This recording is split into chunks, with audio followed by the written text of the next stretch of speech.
hope you're all having a fantastic day and welcome back to my channel.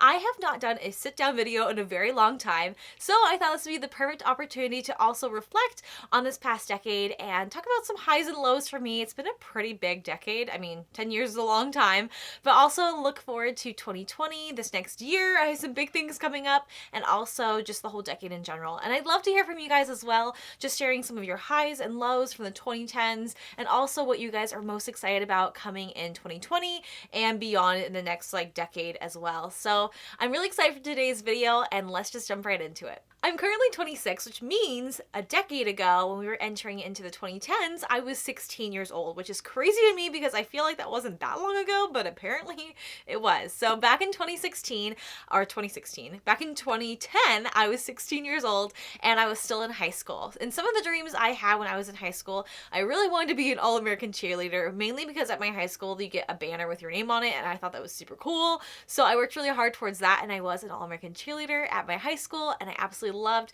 being a cheerleader. It was super fun. I was never that great at any the stunts and stuff like that, but I really enjoyed my time doing that. It was just a lot of fun, and I really do miss being involved in an activity. I feel like as an adult, being 26, there's not an activity I go to other than I guess Pure Bar or Orange Theory that's like that, and I really miss being on a team. It was really fun. I feel like high school was such a great time for that. Another goal I had was obviously to graduate from high school, and I did that. Yay! But besides that, another goal that I've always had, and I especially had when I was in high school, was I really wanted to work for Disney as a character performer, and I'm so glad that years later, but in the same decade, that dream did come true, and it was so wonderful. I always envisioned myself doing that in Disneyland until I learned about the Disney College program, and that's what led me out to Florida, and that's truly opened up a lot more opportunities that I feel like Disneyland would have for my height range. I feel like I wouldn't have had as many opportunities as I did in Florida, and I'm so grateful for that chance. And after graduating, I'll be totally honest, my dream school I always wanted to go to was USC. My uncle went there, and so I feel like I was brainwashed into loving USC from a very young age. But when I really looked into it, there wasn't really any programs that really fit what I was looking for. At the time, I really wanted to be a teacher, and I kind of bounced around a lot. I wanted to be a special education teacher at first, and then I wanted to be an elementary school teacher, then it was a high school teacher, and then it was a junior high teacher. But I knew I wanted to be a teacher until I went to the University of Washington, and after taking some classes, I felt like I really loved communication, and I was really fascinated by that. So they had this focus for a while. They kind of got rid of it by the time I graduated from college, but it was the focus on social interaction. And so basically I was taking classes that kind of met that. And I also ended up taking a lot of classes that I found out later allowed me to get a minor in diversity. So I took a lot of classes because I was really interested in learning about our history and also how we communicate and how we see media from different perspectives and different backgrounds as well. So I did do that as well. I graduated from college and high school in this decade, and I majored in communications with a minor in diversity from the University of Washington. While I was also at the University of Washington, I was in a sorority. That was not a dream I had for a very long time, but it was something I was definitely looking forward to. I was a Kappa Alpha Theta. We kind of just went by the last name Theta, but the full name is Kappa Alpha Theta. So if any of you guys were in a sorority in college or fraternity, let me know in the comments down below. When I was in my sorority, I fell more in love with makeup, and I absolutely loved doing makeup in high school. I learned a lot about that from doing everyone's makeup and cheer, and of course being a sorority with more women, there was a lot more opportunities to do makeup for fun events. So I really fell in love with makeup, and that's kind of where I had the dream of working for Sephora, and I am so grateful I finally got the chance to. I started off as a cashier, so if you guys are interested in doing that kind of thing, but you're I have no skills, I don't know what I'm doing, just check and see if they have entry-level positions. I started as a cashier, and then I got moved into the beauty world, kind of working around as a beauty advisor. And then right before I left, I did get trained to do makeup on people and do full hour-long consultations, which is really fun. So if you are interested, that company, at least from my experience, you can move up and just kind of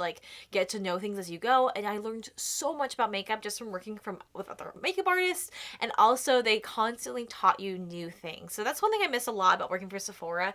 I feel like I was constantly learning new things and pushing myself to be a better artist, and that's something I definitely want to push myself more in 2020 and the next decade as well. After college, I got the chance to do the DCP, and it was such an amazing experience, especially being able to do that after college, because I felt like I got the full college experience and then was able to move to Florida. I moved to a different state, and I got the chance to do the DCP and then become a full-time character performer after being a character attendant. I feel like that helped a lot, honestly, just with auditions and things to have a better understanding of what they were looking for. And then I was a character performer for about 6 months, and then I was like, you know what, this has been great, but I really miss Seattle. And then I moved home, and I've been here ever since. So that's been kind of my education journey, I guess. I didn't really take, no, that's a lie. I took some classes during the DCP. I took like a marketing class, and I also took the traditions class, which really wasn't a class. It was just more of like, here's the history of Disney for those who are interested. But that's been kind of my education history in the past decade. And I still work in education. I've actually worked for the past 4 years, 4 years in public education. So I've still kind of pursued that in a way, which has been really cool. But also in this last decade, one thing that's been really cool is I've started my YouTube channel. So when I was a kid growing up, I always loved like acting, being on camera, modeling, taking photos, doing makeup. So anything artistic I've always loved. And I feel like that's what I was really drawn to about YouTube, is the fact that like I get to sit down and create videos. I feel like I get to be so artistic with the filming, with the editing, and everything in between. It's just been so much fun. And of course with makeup and things, I love being able to basically paint on my face. It's so much fun. So I started my YouTube journey and social media in this decade. I think it was 2013 or 2014. One of my friends from my sorority really encouraged me to go and pursue that. She was like, you're so talented, you really just need to sit down and create a video. And there were so many times I told myself like, I don't know, I'm not good enough yet. I don't see myself there yet. But if you're in a similar position, just go for it, because you have to start somewhere. And I knew full well that like I was never where I wanted to be, but I'm still in a place where I'm constantly growing. And I feel like that's the best thing about YouTube, is you're constantly growing. You're constantly learning new editing tricks, lighting, filming, all that. Even when it comes to makeup, I feel like I'm never going to be perfect. I'm never going to hit a point where I'm like, yep, this is it. I've learned everything I need to know. Like, I feel like I'm constantly growing on that as well. So social media has changed a lot in this past decade. Oh my gosh. Like when I was 16, I mean, MySpace was a thing before that. And I feel like Facebook was really coming into its own. And Instagram happened in this decade. I mean, I'm sure it was a little bit before that, but for me at least, I did not create an Instagram account until I was in my sorority in college. I think it was my freshman year. So that would have been like 2011. I think I created my Twitter account and my Instagram account. And back in the day, like no one was using like Instagram for makeup. At least that's what I felt like. And so when I first started doing makeup on Instagram, I created a completely separate profile, because I was like, I don't want anyone knowing that I'm doing this. Like, this is so embarrassing. Like, what if it doesn't work out? And so I separated my 2 accounts, which looking back, I kind of wish I kept them together, because it's very challenging to have like 2 different Instagram accounts, but it made sense at the time. And it was so cool for me to be able to have that platform to express myself creatively. I just loved it so much, and I still love it today, even though obviously the algorithms change and everyone's had a hard time on there. But it was cool to kind of like be in it when it first started. And even though I've been on YouTube now and Instagram for a while, it's changed so much. And that's so exciting to see how much it changes. And it just blows my mind. And I can't imagine what it's going to look like in the next decade or so, especially because it's really only been around for this decade, where it just kind of blew up and everyone's been using it. And it's been amazing just to see the transformations and see how we interact with each other is different. Like even with this, like I can have a relationship with you and talk to you guys through a camera. I'm currently by myself in my bedroom, but I can be able to get to know you guys better through like our comment section and talk to you guys more. And it's so much more fun meeting you guys in person. It's just so cool to me that I'm able to do what I love and do what I'm passionate about. And I do that from my room. That's so crazy to me. And it's crazy that you guys are interested in what I'm doing. And I just am so thankful for all your guys' support in the past decade. And I can't wait to see what that looks like in the next decade as well. This decade has also had some pretty low lows and has really transformed me in ways I just never even imagined before. Back in 2014, my dad's best friend was murdered, and that was right as I was becoming a senior in college, and it was right when everyone was going out and having fun, and that was really hard. I feel like I grew up almost immediately, and for a while I felt like I couldn't really relate to people because of that. I also, right before that happened, developed anxiety and depression. I feel like it was kind of starting in high school, but it definitely came to the forefront of my mind when I was in college, and I started to seek help for that as well. But one thing that also happened in this decade was I started to really open up more about trichotillomania. That was something that I've had since I was in elementary school, and I was so embarrassed by it. I'm sure you guys probably know because I mention it in almost every video now, but it's basically the impulse to pull out your hair, such as your hair in your head, your brows, or your eyelashes. Right now, I honestly have like no eyelashes on my right side. My brows are looking pretty sparse, but luckily I have enough makeup skills to cover that up and look like it's not there at all. And they're all totally normal. but I started to really open up about that in college in this past decade, back in, I would say like maybe 2013, 14. And I'm so glad I did, because when I opened up to people, I felt nothing but love and support. And it has been so helpful for me to have that support and encouragement in real life, to be able to make videos talking about it, because there have been so many of you guys, when I've mentioned this, that have commented and said, oh my gosh, I have that too. I didn't even know it was a thing that other people had. I just thought it was a weird quirk that like I had personally, because growing up, that's how I felt. And it's so cool that social media and YouTube has been able to connect us in ways where we can learn things about ourselves that we never knew and be able to help each other. So for me, I hope in this next decade that even though there's not a ton of awareness around trichotillomania, and there's not a lot of support for that either, there's not even really a cure for it. It just kind of goes away in some people and sometimes it doesn't. I hope in this next decade that because of social media and because we can talk more about these things, that we also get more resources to be able to help ourselves, especially if it comes to anxiety and depression as well. I feel like I have learned so much more from watching YouTube videos than I could ever imagine and describe. And I feel like that's really helped me connect to other people and also helped me vocalize things and thoughts I have about myself that I've never been able to really comprehend before as well. And with the media as well, like I feel like with dealing with things that are really hard topics, such as like murder, depression, or loss of a parent, there are so many videos out there on YouTube as well explaining that, and people explaining their experiences. One of the most recent ones that I've experienced, not on YouTube, but in the movie Frozen 2, which I still need to do a review of that movie, but in Frozen 2, Anna experiences the loss of Elsa and Olaf, and the way she describes that loss is exactly what I remember going through when I lost my uncle. And it's amazing how she's able to verbalize that.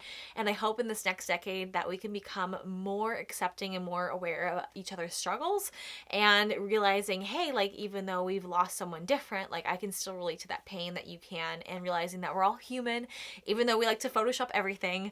I'm guilty as well of editing photos, but everyone does it. But I hope that in the next decade, we can become more comfortable in our own skins and want to post more videos and photos without the makeup on, without these photos and filters, and also spending time being really real and open and honest about what we're experiencing as well.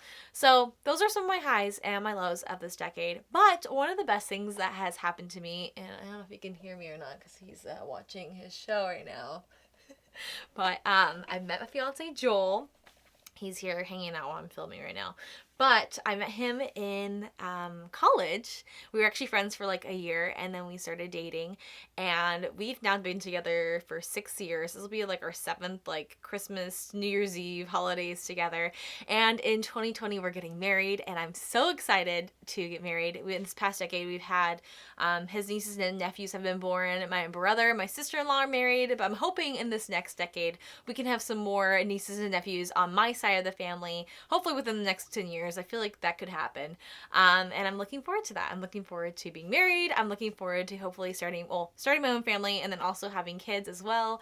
Oh my gosh, our wedding is coming up in the springtime, and I am very nervous about it. There's a lot of things that need to get done. I feel like I've taken care of like most things, but there's still a lot that needs to get done, and I'm just really excited for that. I'm excited for this new adventure and this new chapter in my life. I feel like a lot of big things happened in this last decade for me, especially because I feel like I was at a pivotal point in my life. Being a young adult, I feel like there's a lot of decisions that you have to make. You have to figure out like, who do I want to be? Where do I want to live? What kind of career do I want? And I feel like going through like elementary school, middle school, high school, like you're kind of like, oh, like, well, I'm here until I'm in middle school, and then I'm here until high school. And then you're kind of just focused on your education. But all of a sudden, like once you're done with high school and college, you're just like, okay, like now what do I want to do? So I'm hoping in this next decade we can travel. We're still figuring out where we want to go on our honeymoon. But I'm looking forward to that. I'm looking forward to going on lots of adventures, and I just really want to push myself. This past like 6 years since we've been dating, I started skiing again. I skied when I was a kid, and I took a very long hiatus, like 7 years, and I started doing it again when we met. I was very bad at the beginning, but I've gotten a lot better. So I've really appreciated having him in my life, and then also having other people in my life too that push me to be my best and challenge me to do new things, especially starting off with like Orange Theory and Pure Barre. I feel like that's something that like I've never really enjoyed exercise. I feel like it's always a challenge. I mean, I'm sure there's a lot of people out there that are like that as well, but I've always really enjoyed, like I mentioned earlier, being a cheerleader and being part of a team and like doing an activity where you're not like thinking about exercising. But I hope in this next decade I can really focus on my health and focus on eating healthy. I feel like I got into a lot of bad eating eating habits, like especially in high school and college. Like there was a lot of bad eating habits, and I can definitely tell my metabolism has slowed down, which is not the best, but I can tell. And so I think I really need to kick into gear in this next decade and focus on my health and focus on eating what's right, because not just because it, I'm just doing it but because I genuinely feel better. I feel like I have more energy. I feel like I'm happier, especially exercising all the time. Like I just feel stronger, and I feel like I can do more and do more things. And yeah, in this next decade, I hope I can continue with the YouTube videos. I still really enjoy making them.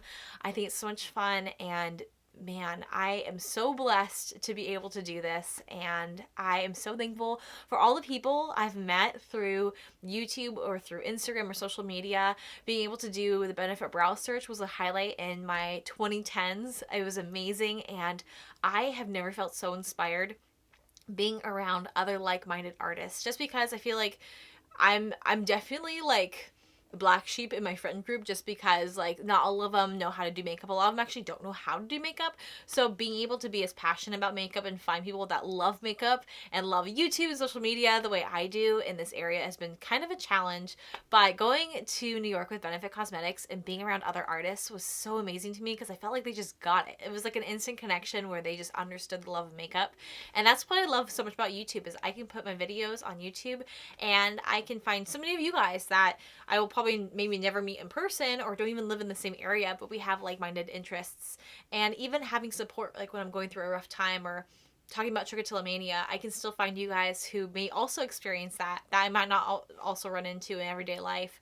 But it's cool that we have this opportunity to help each other out and get to know each other, and support each other through this platform. So that's kind of my reflection of the 2010s, what I'm looking forward to in 2020 and beyond. What are some things that you guys are looking forward to? I know it's kind of big to think about like your goals for the next decade, but I kind of want to write them out and just see where it goes. I did that when I was in high school. I wrote out some of my goals, and it's really cool to look back on that and see what I've done so far. So the ones I've mentioned, I did do like working for Disney, and also going to UW, and just a lot of the amazing opportunities I've had so far have been great. And I just can't even imagine what this next decade is going to look like. I'm hoping I become in the next 10 years like a mom. I definitely don't want to wait too long before having kids. And right now, actually, Joel, I haven't mentioned this on here yet, but Joel bought a house in August. I've been waiting to do the house remodel video. I need to do it, but it's been really cool. It's been amazing just to see him in this process. His family has a background in that, and they've been doing an amazing job, and I've been trying to help out where I can. I'm not the most helpful, I'll be honest. I'm really good at sweeping. That's the one thing I'm really, really good at, and I enjoy actually, is sweeping. But yeah, it's been amazing to see him building up our house, and that's been really cool. So I'm excited for that chapter and just seeing where that takes me. So thank you guys so much for watching this video. I hope you all have a wonderful and happy new year. I'll see you guys in 2020. Bye!